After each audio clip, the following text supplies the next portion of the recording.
Welcome back to the From Chaos to Control method. And today we're going to talk about boundaries. So, where you should be right now, you've started completing your SOP.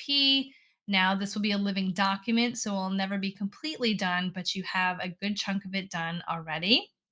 You have an understanding on how to create and revise systems, and you understand the tools and resources that are necessary for your success. And we are on the O step in your heroine's journey, which is all about overcoming obstacles and challenges. So, what we're going to cover today, what are boundaries, how you can incorporate boundaries into your many roles as an author and a mother, and how to communicate boundaries when setting new ones. So, first of all, what are boundaries? Boundaries are essential rules or guidelines set to maintain a healthy work life balance. They are established around personal needs and limits and contribute to effective communication and mutual respect in personal and professional relationships. So it's important to realize that each role you play in your life carries its own responsibilities, expectations, and demands. As an author, you might be faced with the pressures of deadlines, creative blocks, and maintaining a certain writing quality or volume. As a mother, you juggle your children's needs, school schedules, and household duties. Other roles may come with their own unique set of requirements and pressures. So, the different types of boundaries include emotional boundaries. These help you protect your emotional energy. For instance, as an author, you might need to protect your creative energy by setting boundaries around negative critiques or not allowing yourself to be overly affected by rejections or harsh reviews. Time boundaries help structure your day and ensure that each role gets the time it needs. For example, you might dedicate certain hours to uninterrupted writing and others to being fully present with your family. Task related boundaries determine what tasks you are willing to do and which ones that you can delegate or refuse. This might mean outsourcing certain household chores or hiring an editor to reduce your workload as an author. So, a helpful starting point in creating your boundaries is to reflect on your current roles and responsibilities. So, within both of your SOPs, there are sections on roles, and this is a helpful starting point. So, you can identify areas of overwhelm. Where do you feel the most overwhelmed? Is it in writing, editing, marketing your work, or in your responsibilities at home? Understanding where you feel most pressure can point towards where boundaries are needed. Also, you can identify areas you feel stretched thin. Are there areas where you feel like you're trying to do too much at once? This could be trying to write while supervising children or handling too many tasks around the house.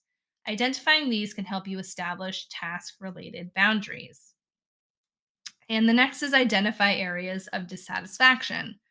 Are there parts of your work or personal life that leave you feeling unsatisfied or frustrated?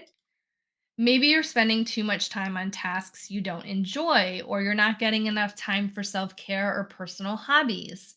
Recognizing these areas can help you create time boundaries to ensure you're spending your time in ways that are fulfilling.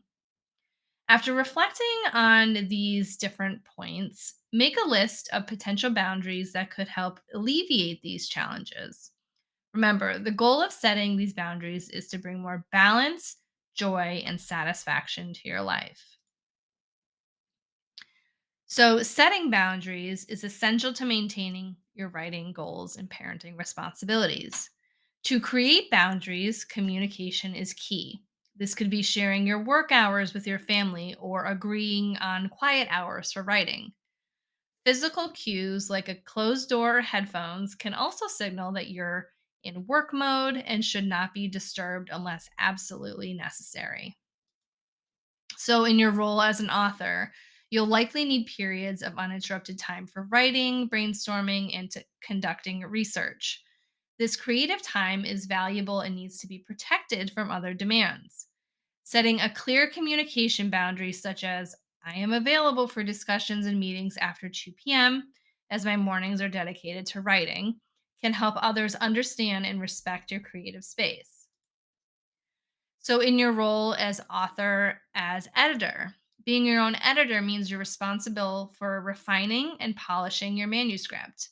You may need to establish a boundary around the time and focus you give to this role. For example, allocate specific hours or days exclusively for editing, separate from your writing time. Make it a point to communicate this to others who might demand your time during these periods. You also might set a limit to the number of revision cycles you undertake. For instance, I will do a maximum of 3 thorough revisions of my manuscript to ensure I maintain perspective and avoid over editing. Working with editors. So while collaborating with editors, it's crucial to set boundaries around feedback and revisions. Define the scope of their input and the time you will allocate for making changes based on their suggestions. You might establish a boundary such as I am open to substantial content changes up to the second draft. After that, only minor revisions should be suggested. As an author, as the publisher of your own book, setting boundaries around deadlines or communication hours with external teams, freelancers, and family becomes essential. You might need to set clear expectations about your availability and how and when they should contact you to avoid disturbances during your focused writing or editing time. For example, saying, I am available for discussions, meetings, or answering queries from 3 p.m. to 5 p.m., as my mornings are dedicated to writing and my afternoons to editing. Remember, your roles are multi-dimensional, and it's important that your boundaries respect that.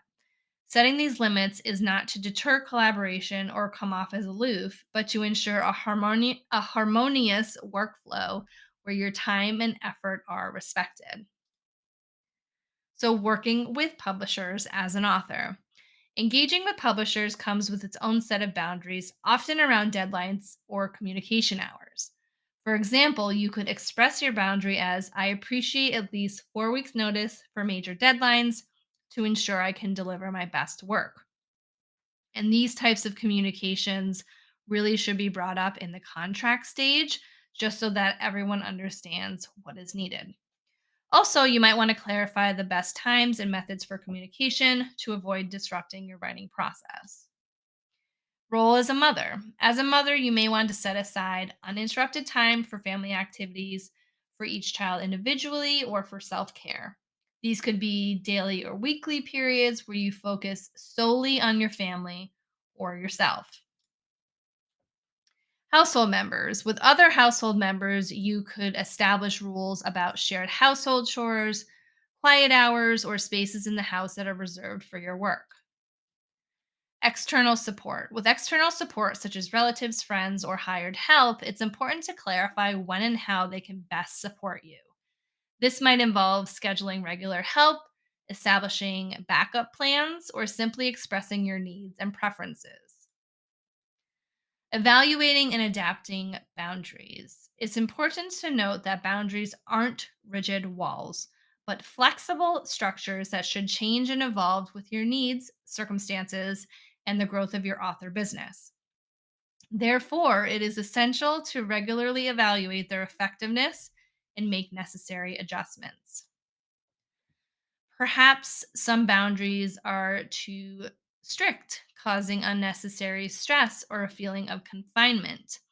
On the other hand, some may be too lax, allowing interruptions to your work or encroachments into your personal life or personal time, excuse me. Or maybe your circumstances have changed, your kids' school timings or publishing deadlines, your health, or even global situations like a pandemic. All of these changes can affect how suitable your boundaries are. So, I suggest creating a regular boundary review. So, here are some reflection questions when you think about the boundaries that you have. Are my current boundaries serving their purpose? Do I often feel overwhelmed or stressed? If so, in which specific areas? Are there areas where interruptions or disruptions are frequent, indicating a need for a new boundary? Has there been a significant change in my professional or personal life that necessitates a change in my boundary? So, during the early parts of developing this course, it was requested to come up with communication examples if you struggle with setting boundaries.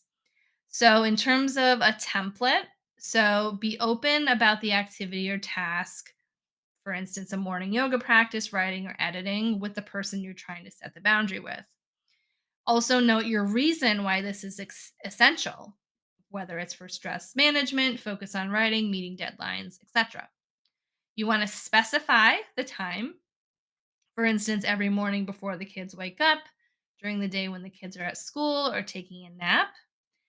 Also, outlining how this will help you, suggesting specific actions, such as helping with the kids, avoid making noise, taking care of certain tasks, etc.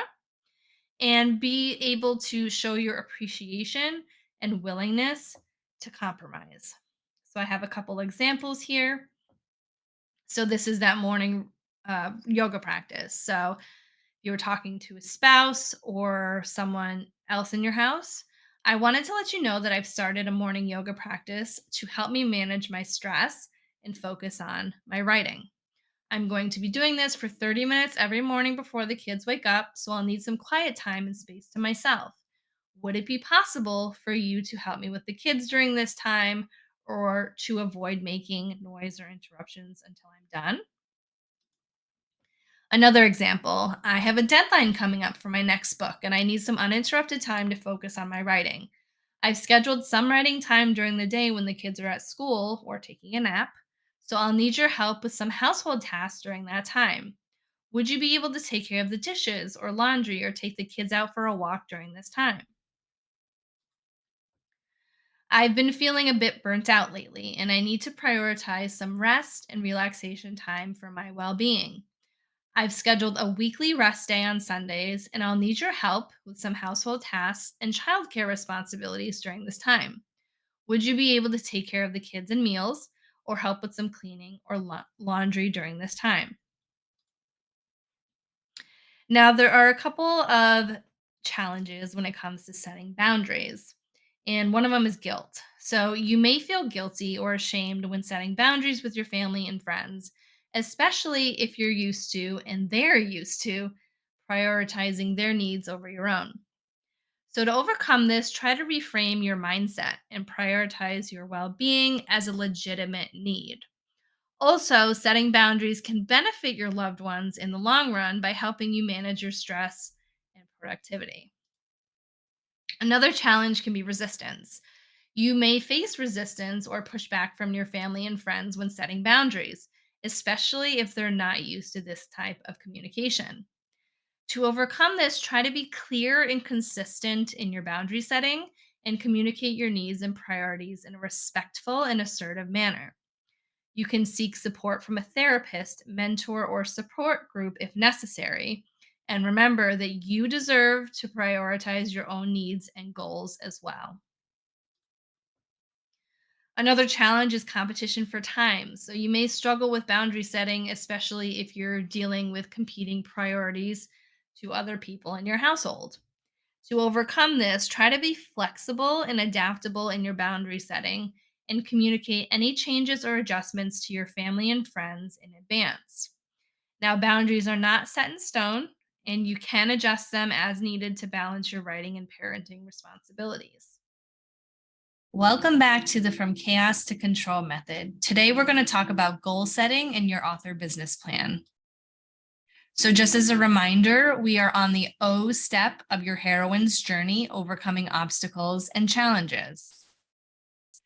We're going to cover how setting goals can help with overcoming challenges and also setting up your author business plan. So, why should we set goals? Goals are powerful motivators. They ignite motivation by giving us a clear target to strive for. They provide a sense of purpose and inspire us to take action. They fuel our determination, pushing us to overcome obstacles along the way.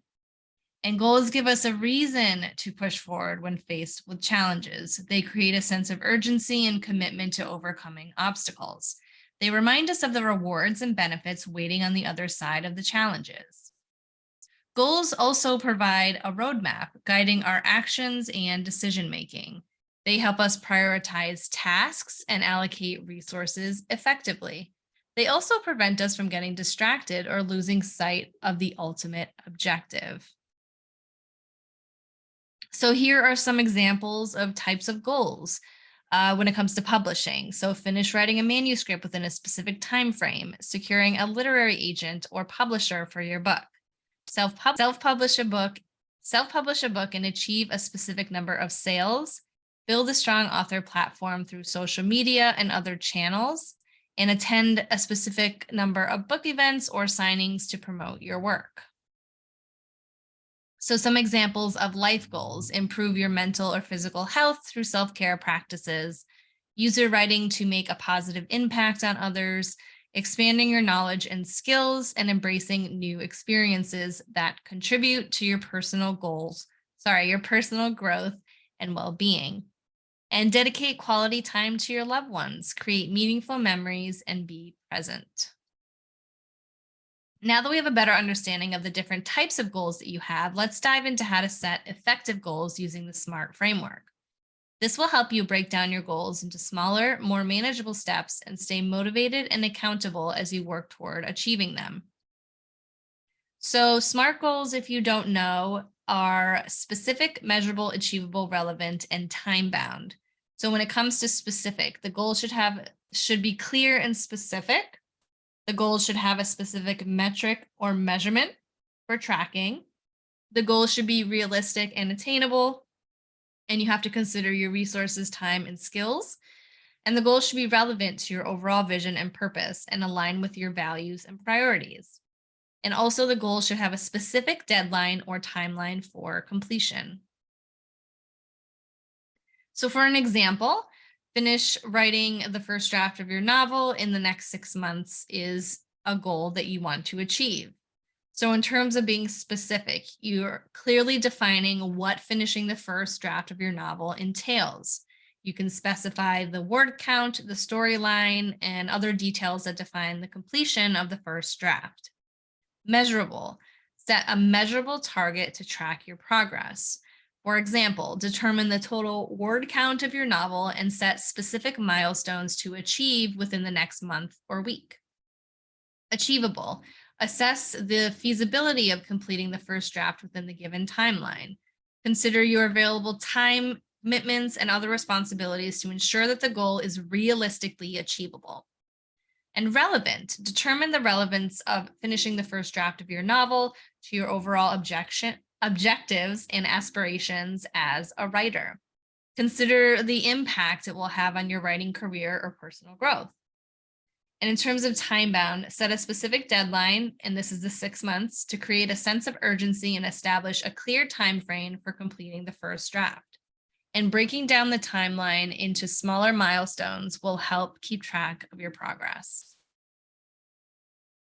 So, in terms of goal setting, so defining your timeline, this can be whatever timeline you choose. So, some people do quarterly goals, you can do monthly goals, yearly goals, whatever you'd like.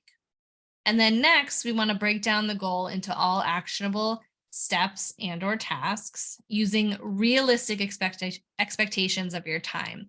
And if you need a reminder, you can see the time audit lesson. And we want to create a roadmap by inserting all steps and tasks into your calendar for that chosen timeline. And we want to set milestones that are realistic and achievable. So, for example, Rachel, an author mom, sets a 90-day goal of completing the first draft of her novel while managing her responsibilities as a mother of two. She breaks down her goals into actionable steps, such as outlining the plot, developing characters, and writing specific scenes or chapters. Using her time audit insights, she realistically assigns writing time during her children's nap hours and evenings. Rachel creates a roadmap by inserting these tasks into her calendar, ensuring she has allocated time for each step. She sets milestones along the way, such as completing a certain number of chapters per month. And this is an example of a timeline for, let's say, her monthly for the first month of her quarter. And we're breaking down here the actionable steps, the milestones, and the time allocation. So now it's time to elevate your planning and strategy by creating an author business plan, an ABP. An ABP provides a holistic approach to guide your writing career and achieve long-term success. Setting goals is crucial, but an author business plan adds a strategic layer to your journey. We are, in essence, in business. It helps to align your goals with a comprehensive framework that encompasses your target audience, marketing strategies, financial goals, and more. So, in terms of an author business plan, this could be a potential number of sections that you include. This section is in your author SOP, so some of these may be redundant, but feel free to add different sections and not use other ones. So, in terms of an executive summary, you want to provide a concise overview of your author business plan, summarizing key elements and goals for your business. And in terms of the author bio, you want to present a compelling introduction that highlights your writing journey, expertise, and unique voice. And this can also include different pen names for easy access. So looking at target audience analysis, research and understand your readership, including their demographics, interests, and preferences. Again, you can separate by pen name if you have them. Book launch strategies, developing a plan for successfully launching your books, including marketing channels and promotional campaigns. Looking at sales and a marketing plan. This is where you can outline strategies for generating book sales, including pricing, distribution, advertising, and online promotion. Competitive analysis. Assess the competitive landscape, identifying key competitors, and understanding their strengths and weaknesses. Revenue streams. Identify and explore various income streams available to authors, most obviously book sales, but you can add speaking engagements, merchandise, or licensing opportunities, just to name a few. Financial projections. Create financial projections for yourself, estimating revenue, expenses, and profitability for your author business. A production and distribution plan. Detail your plan for producing and distributing your books, including printing, ebooks, audiobooks, and partnerships with publishers or distributors. Looking at your author platform, you want to include your online presence, social media strategy, and branding to connect with readers. Looking at promotion and publicity plan, that is your plan for promoting your books through media, book signings, author events, and collaborations. Author website and online presence, establishing your website and optimizing your online presence to engage readers and showcase your work. Under professional development and networking, you can outline your strategies for continuous learning, attending writing conferences, joining author organizations, and building valuable connections in the publishing industry. Success metrics and evaluation. So you can define the key performance indicators and metrics to track the success of your author business and make informed choices. Now, in terms of the appendix, this is optional, but you could include supporting documents such as sample chapters, testimonials, media coverage, or licensing agreements. Now, this is just a table of contents providing a general framework, and all of this is definitely individual to you. So it may seem like a lot, but take a little bit at a time, and this, like your systems, will be sort of one and done, and then you just have to revise based on any changes in your business. So for this lesson, I have 2 recommended resources that have really helped me in my goal setting and honing in on my author business plan. So the first is the HB90 Bootcamp from Sarah Cannon. This is a comprehensive deep dive into quarterly goal setting. It's definitely been a life-changing course for me, and it's definitely helped me look at goal setting in a very strategic way. Also, the Author Business Plan by Joanna Penn. Personally, I use the workbook so that I can just jump into the Author Business Plan, but it's definitely a helpful resource and provides step-by-step guidance on identifying your goals, target audience, and brand, and developing a marketing and promotional strategy. And I will link both of those in the description below. Welcome back to the From Chaos to Control method. In this lesson, we're going to talk about energy efficiency. So just as a reminder, we are in the O phase of your heroine's journey, overcoming obstacles and challenges. And here's what we're going to cover: understanding the importance of energy management, learning how to make the most of our energy resources, and creating a self-care menu. So in this lesson, we will explore strategies and techniques to help us maximize our energy efficiency. As busy individuals juggling writing careers and motherhood responsibilities, it's crucial to optimize our energy levels and create a harmonious balance between our roles. So common energy drains for author moms include demands of motherhood, writing deadlines and creative challenges, household responsibilities, and lack of self-care and rest. So here are some practical techniques to maximize our energy resources, prioritizing tasks to focus on high value activities, setting boundaries to protect our energy and avoid burnout, creating efficient routines and systems to streamline our tasks. So looking at the demands of motherhood challenge, setting boundaries, so making sure your children, your spouse, your partner, your family, your friends understand when you're working and when you're available to them. This can be achieved by having a physical space for your writing or a schedule that they're aware of or can see. You can also share responsibilities. So sharing parenting duties, also teaching your children to do some tasks for themselves according to their ages. When we're looking at writing deadlines and creative challenges, planning and prioritizing your projects, breaking them down into smaller and manageable tasks, and plan your time accordingly. This helps in managing deadlines and easing creative pressure. Now, setting realistic goals, which we talked about in the previous lesson, it's important to remember that everyone has their own pace. Set achievable writing goals that match your rhythm. Household responsibilities. You can always share chores with other family members. Remember, you are not solely responsible for the household. It is a shared responsibility. You all live under the same roof. Obviously, if you have a very young child, that's going to be something that you can't have them delegate.